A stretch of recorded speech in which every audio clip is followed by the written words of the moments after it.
नमस्कार दोस्तों। आज हम कंटिन्यू करेंगे हमारा चैप्टर कार्बन एवं उसके यौगिक। आज हम इसका 5वां भाग करेंगे जो कि इसका आखिरी भाग है। तो चलिए देखते हैं कि इस वीडियो में हम क्या जानने वाले हैं। तो इस वीडियो में हम सबसे पहले बात करेंगे कुछ महत्वपूर्ण कार्बनिक यौगिक की और उसके बाद हम बात करने वाले हैं साबुन और अपमार्जक की। ना यहाँ पर साबुन और अपमार्जक की बात हम कर रहे हैं सिर्फ इस वजह से क्योंकि साबुन और अपमार्जक को बनाने में कार्बन का इस्तेमाल होता है। उसके अलावा ये टॉपिक थोड़ा सा अलग है। तो सबसे पहले चलिए हम बात करते हैं कुछ महत्वपूर्ण कार्बन यौगिक की और उसके बाद में हम अलग से साबुन और अपमार्जक को देखेंगे। तो चलिए जानते हैं इंपॉर्टेंट कंपाउंड्स को। पहला कंपाउंड है एथेनॉल। अब पीछे का जो OL आपको दिख रहा है उससे आपको पता चल गया होगा कि ये जो फंक्शनल ग्रुप है ये है अल्कोहल का। दैट मीन्स जो एथेनॉल होता है वो एक अल्कोहल है। अब क्या आप इसका स्ट्रक्चर बता सकते हैं कि इसका फॉर्मूला क्या होता होगा? ना यहाँ पे आगे इथ है यानी कि इथीन लगा हुआ है। दैट मीन्स 2 कार्बन एटम होंगे और पीछे OL लगा हुआ है यानी कि आखिरी में OH आएगा। तो जो इसका फॉर्मूला हो जाएगा वो हो जाएगा CH3CH2OH। और अगर आपको ये फॉर्मूला पता चल गया था तो बहुत अच्छी बात है। दरअसल होता क्या है कि एग्जाम में कई बार ऐसे भी क्वेश्चन पूछ लेते हैं जहां पर आपको नाम दिया होता है और आपको फॉर्मूला बताना होता है, तो वहां पे बस आपको थोड़ी सी रिवर्स इंजीनियरिंग लगानी है। बट यहाँ पे हम फॉर्मूलों की बात नहीं करने वाले हैं, हम यहाँ पर जानने वाले थे एथेनॉल की प्रॉपर्टीज को।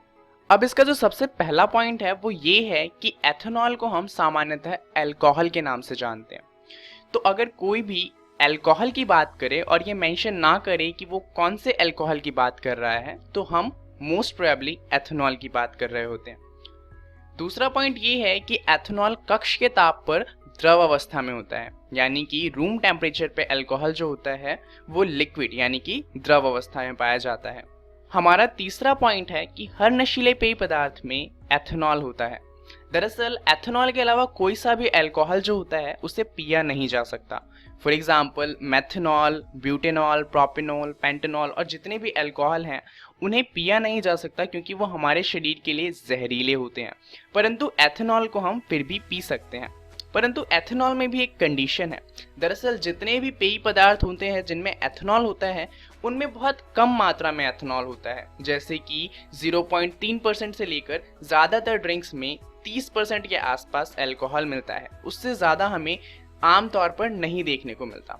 ऐसा इसलिए है क्योंकि अगर हम 100% अल्कोहल की बात करें तो वो भी हमारे लिए बहुत ज़्यादा हानिकारक होता है।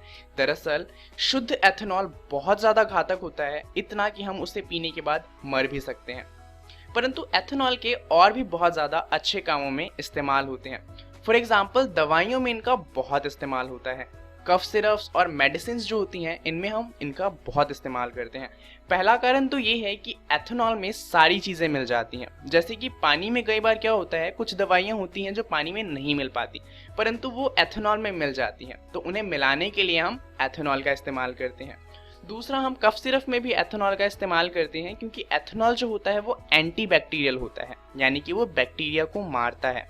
तो अगर हम कफ सिरप में एथेनॉल को लें तो हमारे शरीर के अंदर जितने भी बैक्टीरिया होंगे वो मर जाएंगे और यही कारण है कि इनका हम दवाइयों में बहुत ज़्यादा इस्तेमाल करते हैं। तो ये तो थे एथेनॉल के गुण। चलिए अब इसकी रासायनिक प्रॉपर्टीज को जानते हैं। तो एथेनॉल सोडियम से अभिक्रिया करके हाइड्रोजन गैस उत्सर्जित करता है, यानी कि एथेनॉल जिसका फॉर्मूला होता है CH3CH2OH, परंतु यहाँ तो C2H5 लिखा है। दरअसल आप इन दोनों फॉर्मूले को कंपेयर कर सकते हैं, दोनों एक ही फॉर्मूले हैं, वहाँ पर इसे छोटा करके लिखा गया है। और अगर आप यहाँ पर कार्बन, हाइड्रोजन और ऑक्सीजन तीनों के नंबर गिनेंगे तो दोनों बराबर होंगे। सो इनडायरेक्टली दोनों कंपाउंड सेम है, आप दोनों में से किसी का भी इस्तेमाल कर सकते हैं। तो जब हम इसे सोडियम के साथ रिएक्ट करवाते हैं, यानी इन दोनों की जब अभिक्रिया होती है तो हमें एक कंपाउंड मिलता है और साथ में हमें मिलता है हाइड्रोजन गैस। यहाँ पर जो हमें कंपाउंड मिला है इसका नाम है सोडियम एथोऑक्साइड।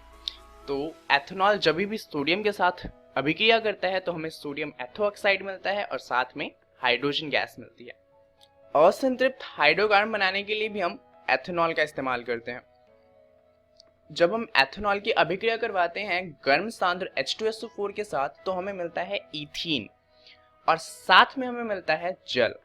अब यहाँ पर इस अभिक्रिया में जो सल्फ्यूरिक अम्ल है वो निर्जलीय कारक के रूप में काम कर रहा है। जैसा कि आप यहाँ पर देख सकते हैं, जब हमने एथेनॉल की अभिक्रिया करवाई H2SO4 के साथ तो इसमें से जल अलग हो गया है। इसीलिए यहाँ पर हम कह सकते हैं कि सल्फ्यूरिक अम्ल निर्जलीय कारक के रूप में काम कर रहा है। चलिए अब बात करते हैं सेकेंड इंपॉर्टेंट कंपाउंड की, जिसका नाम है एथेनोइक अम्ल या फिर एथेनोइक एसिड। अब लास्ट में आ रहा है ओइक एसिड। तो आप समझ गए होंगे कि ये कार्बोक्सिलिक एसिड वाले फंक्शनल ग्रुप का है। अब ये भी जो रूम का तापमान होता है उस पे द्रव अवस्था में पाया जाता है और इसे हम आम भाषा में एसिटिक अम्ल के नाम से भी जानते हैं। अब एसिटिक अम्ल जो होता है उसका 5 से 8% विलयन जो होता है, यानी कि अगर हम 5 से 8% एसिटिक अम्ल को पानी में मिला दें तो उसे कहा जाता है सिरका। अब ये 5 से 8% जो लिखा है वो कई बुक में आपको 3 से 4% भी मिलेगा। तो ये समझ लीजिए कि जब हम कम मात्रा में एसिडिक अम्ल को जल में मिलाते हैं तो उससे हमें क्या मिलता है, उससे हमें मिलता है सिरका, जिसे हम इंग्लिश में विनेगर के नाम से जानते हैं। अब एसिडिक अम्ल में क्या होता है कि दरअसल जब शीत ऋतु होती है तो उसमें कई बार ये जम जाता है। वैसे तो रूम तापमान पे ये द्रव अवस्था में होता है, परंतु शीत ऋतु में तापमान थोड़ा ज़्यादा कम हो जाता है और इसलिए कई बार ये जम जाता है और इसीलिए हम इसे ग्लेशियल एसिटिक एसिड या फिर ग्लेशियल एसिटिक अम्ल के नाम से भी जानते हैं, क्योंकि ये सर्दियों के मौसम में कई बार जम जाता है। चलिए अब इसके रासायनिक गुणों की बात करते हैं। जब एथेनोइक अम्ल जो होता है वो अभिक्रिया करता है एथेनॉल के साथ, जिसकी बात हमने अभी थोड़ी देर पहले करी थी, तो ये बनाता है एस्टर। यानी कि जब हम एथेनोइक एसिड यानी कि CH3COOH के साथ अभिक्रिया करवाते हैं एथेनॉल की, तो हमें मिलता है एक कंपाउंड जिसको हम एस्टर के नाम से जानते हैं और साथ में हमें मिलता है जल। अब यहाँ पर आप इस अभिक्रिया को देख सकते हैं किस तरीके से इसमें से एक H और 2 OH अलग होके वाटर बनाते हैं यानी कि जल बनाते हैं और बाकी का जो कंपाउंड होता है वो आपस में जुड़ के एस्टर बनाता है, जिसका केमिकल नेम है इथाइल एथोनेट, बट हम इसे आम भाषा में एस्टर के नाम से जानते हैं। अब एस्टर जो है वो एक बहुत इंपॉर्टेंट कंपाउंड है। ऐसा क्यों, चलिए जानते हैं। दरअसल एस्टर जो होता है इसमें सामान्यतः सुगंध मृदु होती है और यही कारण है कि इसका इस्तेमाल हम परफ्यूम बनाने में करते हैं। उसके अलावा इसका इस्तेमाल होता है स्वाद उत्पन्न करने वाले कारकों के रूप में। तो यानी कि एक तो इत्र बनाने में यानी कि परफ्यूम बनाने में इनका बहुत इस्तेमाल होता है और दूसरा जो हम चीज़ें खाते हैं उनके अंदर आर्टिफिशियल फ्लेवर यानी कि आर्टिफिशियल स्वाद डालने के लिए हम इनका बहुत ज़्यादा इस्तेमाल करते हैं। इसके अलावा अगर हम बात करें एस्टर की, तो सोडियम हाइड्रोक्साइड के साथ जब ये अभिक्रिया करता है तो फिर से हमें जिनसे ये चीज़ बनी थी वो मिल जाती है, यानी कि अल्कोहल मिल जाता है और कार्बोक्सिलिक अम्ल जो होता है वो वापस मिल जाता है। अभिक्रिया कुछ इस प्रकार होती है। एस्टर अभिक्रिया करता है सोडियम हाइड्रोक्साइड के साथ और हमें मिलता है कार्बोक्सिलिक एसिड और इथेनॉल। अब ये जो अभिक्रिया है इसे हम साबुनीकरण के नाम से जानते हैं। ऐसा इसलिए क्योंकि इस अभिक्रिया का इस्तेमाल होता है साबुन बनाने के लिए। जैसा कि हमने वीडियो की शुरुआत में बात करी थी कि साबुन बनाने में कार्बन का इस्तेमाल होता है। चलिए अब बात करते हैं एथेनोइक अम्ल की कुछ और रासायनिक गुणों की। जैसा कि हम नाम में देख सकते हैं कि ये एक एसिड है यानी कि अम्ल है, तो ये अम्ल की तरह बिहेव करना चाहिए, तो वही होता है। खनिज अम्ल की भांति एथेनोइक अम्ल भी सोडियम हाइड्रोक्साइड जैसे क्षारकों के साथ अभिक्रिया करके लवण तथा जल बनाता है। जैसा कि बाकी एसिड यानी कि बाकी अम्ल करते हैं, वो जब बेस के साथ यानी कि क्षारक के साथ अभिक्रिया करते हैं तो हमें मिलता है लवण और जल। उसी तरीके से एथेनोइक अम्ल भी अभिक्रिया करता है। जैसा कि आप यहाँ पर देख सकते हैं, एथेनोइक अम्ल जब सोडियम हाइड्रोक्साइड के साथ अभिक्रिया करता है तो हमें एक लवण मिलता है और साथ में मिलता है जल। यहाँ पर CH3COOH हमारा अम्ल है, NaOH एक बहुत ही ज़्यादा स्ट्रॉन्ग क्षारक है और साथ में हमें यहाँ पर मिलता है हमारा लवण जो कि है सोडियम एथोनेट और साथ में हमें मिलता है जल। इसके अलावा अगर हम बात करें तो कार्बोनेट एवं हाइड्रोजन कार्बोनेट के साथ जब एथेनोइक अम्ल अभिक्रिया करता है, यहाँ पर कार्बोनेट हो जाएगा Na2CO3 और हाइड्रोजन कार्बोनेट हो जाएगा NaHCO3। दोनों के साथ ही जब अभिक्रिया होती है तो हमें कंपाउंड जो मिलते हैं प्रोडक्ट के रूप में यानी उत्पाद, वो सेम मिलते हैं। पहला तो हमें मिलेगा एक लवण जो कि है सोडियम एसीटेट और साथ में हमें मिलता है जल और कार्बन डाइऑक्साइड।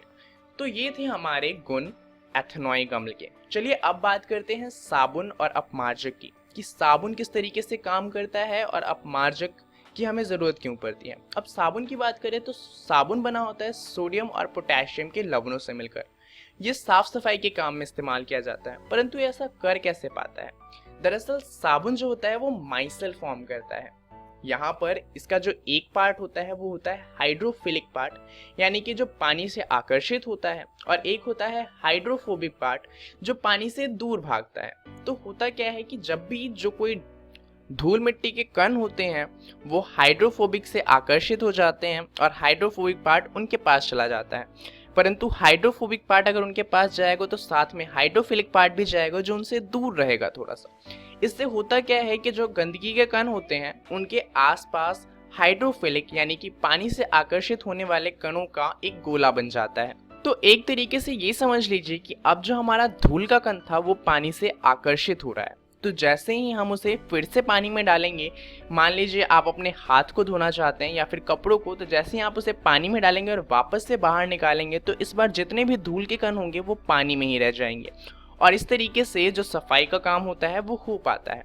अब चलिए जानते हैं कि हमें अपमार्जक की जरूरत क्यों पड़ी।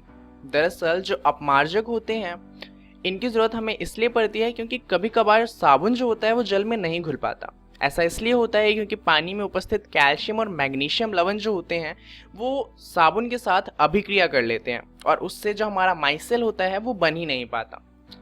ऐसे जल को कठोर जल कहते हैं और अपमार्जक का उपयोग करके इस समस्या से निपटा जा सकता है। ऐसा इसलिए क्योंकि अपमार्जक के अंदर पहले से हमने कुछ ऐसे लवण मिलाए होते हैं जो इन कैल्शियम और मैग्नीशियम लवणों के साथ अभिक्रिया कर लेते हैं और उससे जो हमारा साबुन वाला पार्ट है यानी कि जो माइसेल बनाता है वो इनसे अभिक्रिया नहीं करता और फिर भी माइसेल बना पाता है। तो इस अध्याय में इतना ही। चलिए जानते हैं इस अध्याय में हमने क्या क्या जान लिया। सबसे पहले हमने बात करी कुछ महत्वपूर्ण कार्बनिक यौगिक की और उसके बाद हमने जाना साबुन और अपमार्जक को। धन्यवाद।